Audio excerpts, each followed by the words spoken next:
Sentiment ఎలా వచ్చింది? రుక్మిణీ కళ్యాణం చదివితే పెళ్ళి అవుతాయనే సెంటిమెంటే తప్పు అయితే దానికి తోడు పెళ్ళైన వాళ్ళు వినకూడదు.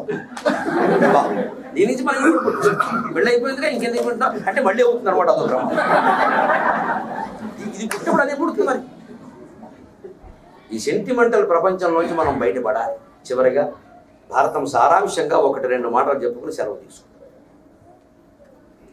భారతం మీద చాలామందికి ఉండేటువంటి శంక, అనుమానం ఏమండి, భీష్ముడు చంపింది తప్పు విధానం, ద్రోణుడు చంపింది తప్పు విధానం, అబద్ధం ఆడారు.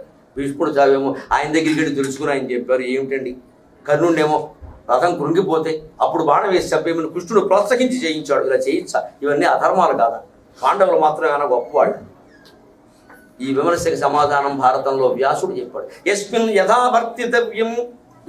యథావర్తితవ్యో యో మనుష్యక తస్మిన్ తథావర్తితవ్యం సధర్మక మాయాచారో మాయయా వారణీయక సాధ్వాచార సాధునా ప్రత్యుపేయక.